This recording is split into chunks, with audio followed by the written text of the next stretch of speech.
I grew up in a town called Olathe, Kansas. It's 30 minutes south of Kansas City. And let me tell you, no, I don't click my little red heels together to take me back home.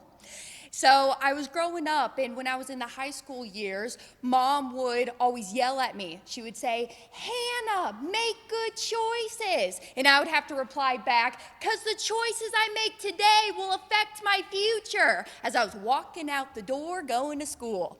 Yeah, I didn't pick up on that advice when I was a young teenager. So back in the day, I actually had a boyfriend, an ex-boyfriend. His name was Tiger. Tiger was the local drug dealer. So Tiger and I, we'd hang out, and all of our friends on Friday nights, Saturday nights, we'd go and have kickbacks at his house. Well, there was one night in particular. We were experimenting with the alcohol, the drugs, and the tobacco products. And there was one night, I remember, we were sitting there in a circle, and there was a glass plate that was being passed around. And on the glass plate, there was this white powdery substance. It was cocaine. Tiger looks at me and he says, "Hey, do you want some?" And I thought to myself, hell no, I don't want any cocaine. I'm not sniffing stuff up my nose. Well, then I look around the group of people and I see their eyes all big and their big grin on their face. And they're kind of saying, "You should try it. Maybe you like it. Hey, if you don't like it, you can always never do it again." Me being the impressionable teenager, I said, "Okay, I'll give it a shot." I took the straw, did one whiff, and they were right. I loved it. Honestly, after that, I felt like I was on top of the world. I could get into a fight with a gorilla, and I would win every single time. All of my social anxiety was pushed down to the floor, and I could do or say whatever I want without any consequences.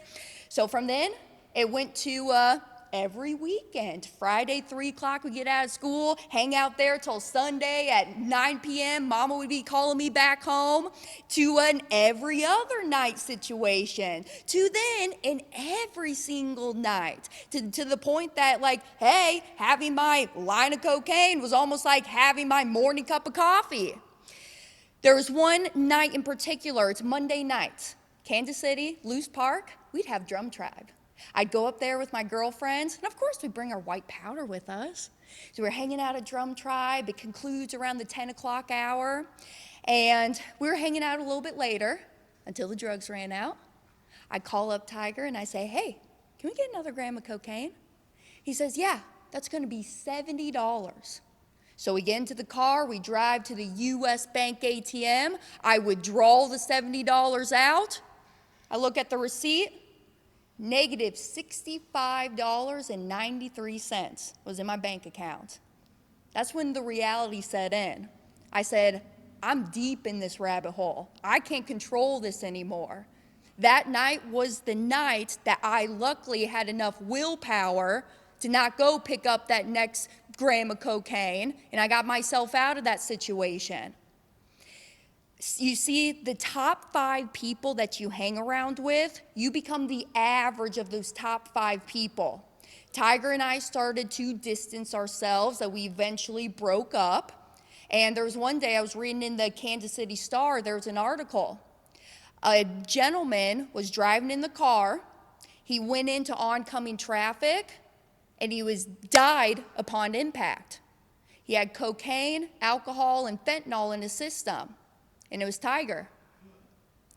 You see, I really want y'all to think to yourselves, is what I'm doing bringing me purpose, profits, or passion?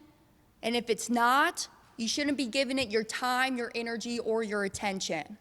I'm Hannah Kesler, the owner of the Money Multiplier, and I ask y'all, I want you to make good choices, because the choices that you make today, they're going to affect your future.